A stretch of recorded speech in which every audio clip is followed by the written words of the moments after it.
Hello everyone, welcome back to another episode of Elder Scrolls Lore, and before we begin, as always, I'd like to thank Ares for allowing me to use his music.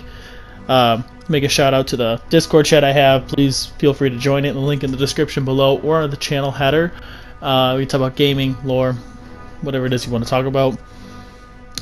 Furthermore, I know I haven't talked too much about it, but the 500 subscriber thing is coming, and I know we're closing in on 600 now, so expect it to come. I'm finally getting to a point where I can finally do things I want to do. I'll probably have it done by recording this video. I'll probably have it done by tomorrow. Now, granted, the reason it's coming so late is I've been extraordinarily busy. So I've had to type a 12-page research paper.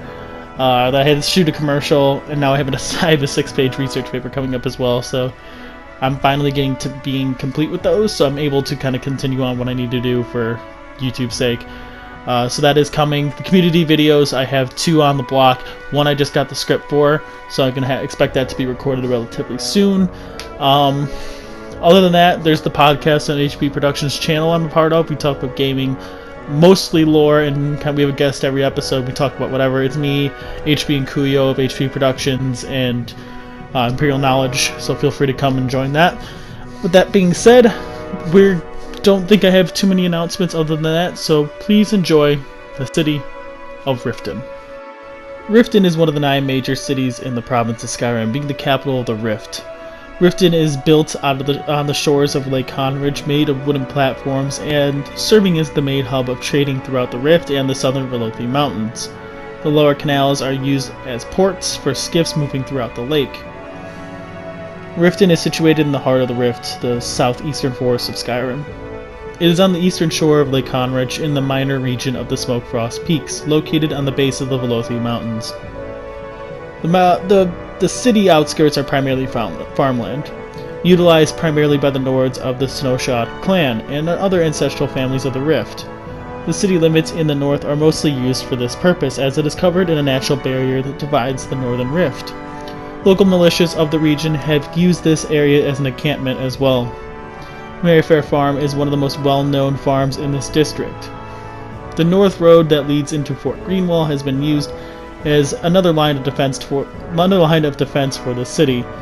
The southwest road is not used as heavily in Skyrim, with only other settlement in that direction is the townships of Nimbleton and Iverstead.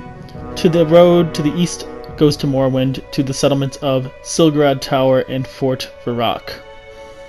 Now, Riften City itself is relatively small, for the layout is limiting. It is centered around a stone foundation where the market square is located. A canal usually runs throughout the square where fishing skiffs are used to dock their ships and sell their produce.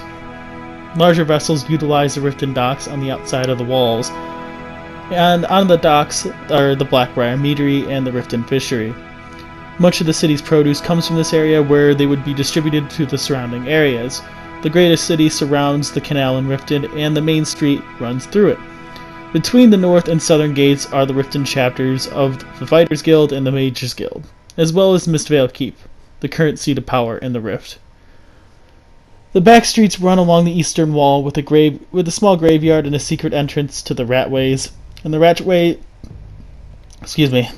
are the local sewers of Riften, most commonly known by the population of the Empire as the Riften Outlaws Refuge. And currently, the Thieves Guild of Skyrim supposedly operate out of the Ratways, which they do. Now, unlike the other cities in Skyrim and everything like that, the history of Riften is actually a bit more restricting and starts in the Second Era. Now, amidst the Second Akaviri invasion in 572 of the Second Era, Jarun the Skald Prince had traveled to Riften with his entourage, the Pack of Bards, during their travels throughout the continent. Now, they were visiting cities like Such and Mournhold when this happened, and when the news of Windhelm's fall had reached Riften, Jarun and his pack of bards cut a bloody swath to the city-state of Windhelm, where he and his brother, Fildgar Strongprince, fought against Kamali under the command of Gotta take a breath with this one.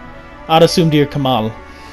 They were unable to save their mother and sister as the Palace of Kings was razed, and in the end, Dir Kamal's forces moved south towards Morrowind, and Jarun was proclaimed High King of Skyrim throughout the traditional Nordic duel over his brother. Now next we have Wolfharp and the Ash King. And seeking aid, Jarun traveled to High Hrothgar, where he was asking for help from the Greybeards, and in the end they resurrected Wulfharth. And we kind of know a little bit about this because we talked about it a few times. I think we talked about it in the Greybeards video especially. And so Wulfharth was summoned to aid against the invasion of the Akaviri. Jarun and Wulfharth rallied their forces behind the city-state of Riften, where Wulfharth's presence inspired the Nords. As Dir Kamal saw Riften in the horizon, he witnessed waves of angry Nords and promptly avoided them, advancing into Morrowind through the Burak Pass. The Nordic army followed suit, where they joined with the Dark Elves in their fight of the Battle of Stone Falls, and after a cunning victory with the Dunmer and the Argonians, the Ebonheart Pact was formed, and Riften was integrated into their forces along with eastern Skyrim. Now, during the interregnum of 582 of the Second Era, the city-state of Riften was ruled by Thane Viri, who was forced to rebuild her beloved city after the resurrection of Sinmur the Terrible. The ghostly spirit of the giant chieftain had demolished the city, leaving the northern wall open to the environment. Captain Viveka of the City Guard helped the survivors while the Temple of Mara healed them. The Order of the Black Worm had made their presence fully established in the region, waging a minor war with the Ebonheart Pact. Sinmur was ultimately brought back at Arkwind Point after Thalik Wormfather was killed and fused his spirit with Sinmur's. In response, the Pact had resurrected ancient members of the 500 Companions, Hakra and Valdar, to combat this apparition. As the Pact rebuilt Riften, an agent of the Pact investigated the city for activity of the Worm Cult, and it was revealed that Anchorite Garmar of the Worm Cult had founded a shard of Wulfran on the shores of Riften, attempting to recover the cult's plot. He was swiftly defeated, and the shard was given to the Companions, who operated in the Fellowstone Hall in the north. Riften became the staging grounds for the final battle of the peaks of Trollhättan in the south. The young Baron Zaya had escaped her home in Darkmoor, eventually traveling to the east with her friend, the stable boy Straw. After taking a job as a caravan guard, the two arrived in the city-state at 16, where they met a Khajiit thief named Theris, who eventually brought Baron Zaya into the Thieves Guild. Theris proposed a heist where they would break into the Imperial Commandant's Hall estate, I messed that one up bad, by the request of a traitor of the Empire. This was failed as an Imperial Commandant was Symmachus, who recognized the young Baron Zaya. After disposing of Straw and Theris, Symmachus took Baron Zaya into Morrowind, and via the Silgrad Tower checkpoint on the border.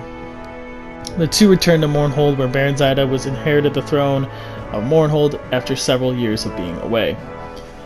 Now, during the Imperial Simacrurum, from 389 to 399 of the Third Era, Uriel Septim VII was imprisoned along with Talain Warhaft in the Deadlands by Yagar Tharn. Now, basically, the Eternal Champion would go to Riften and find another piece of the Staff of Chaos. We've talked a little bit about that in every video, so we just kind of recap it every single time. And at the time, the city of Riften was under the rule of King Bias. Now, during the Void Nights in 98 of the Fourth Era, Hosgun Crossdaggers became Jarl of Riften after the previous one had been assassinated through unknown means. Many believed that Hosgun was responsible, so many took to the streets and protested, to which he took immediate action. The Jarl utilized the city guard and issued a curfew, much to the dismay of his people. If anyone broke it, they were jailed. Should it happen again, they were executed. Hosgun Crossdaggers ruled for 40 years with an iron fist and a blackened heart, imposing ridiculous taxes on anyone who tried to make it possible or make business in Riften. Ultimately, 129 of the Fourth Era, the people were at their breaking point as they overwhelmed the city guard, hungering for blood. The Jarl took refuge in his castle, which was built within 7 years with lavishing accessories. The riot had burned down the castle, with both the Jarl and the city destroyed. It took 5 years to rebuild Riften, but its shadow of its former self. It was a shanty town of filth. But for many years, hope for the prosperous Riften was still in the heart of the people, even now. During the Skyrim Civil War in 201 of the Fourth Era, the city-state of Riften was ruled by Laelia Lawgiver, who was in competition for power with the Thieves Guild of Skyrim, who held a significant amount of influence in the city. Now, with the Stormcloaks waging war with the Imperial Legion, Jarl Lawgiver, by extension the city-state of Riften, allied with the Ulfric Stormcloak of Windhelm.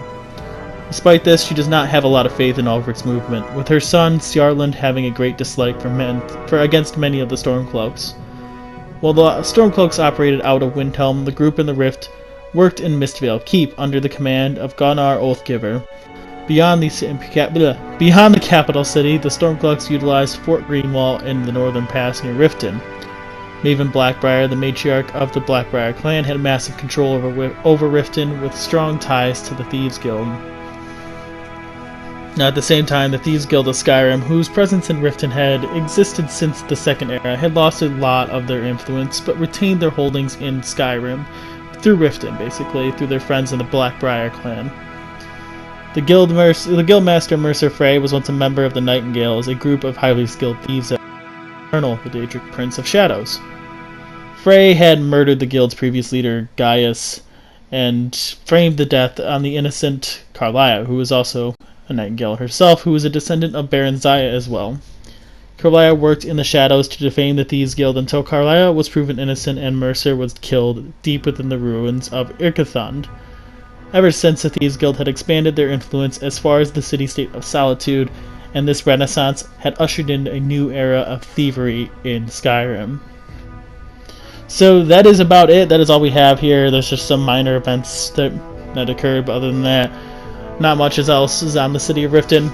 Like I said, Riften is one of the smaller. They don't have anything from the first era or earlier into the Morathic area, but with that being said, I hope you guys enjoyed this video. This is the last of the cities of Skyrim, and eventually I plan on going into Morrowind as well. We'll do a little bit on that, and I'm actually excited to go into Morrowind. Morrowind is next, and then probably either Hammerfell or Valenwood or the Somerset Isles. But with that being said, I hope you guys enjoyed this video. I had a lot of fun making it. It's been fun doing these city videos. And with that being said, I hope you guys enjoyed. Please like and subscribe if you want more content. Feel free to recommend anything in the video, in the comments below or in the Discord chat. And I will see you all in the next video. Peace.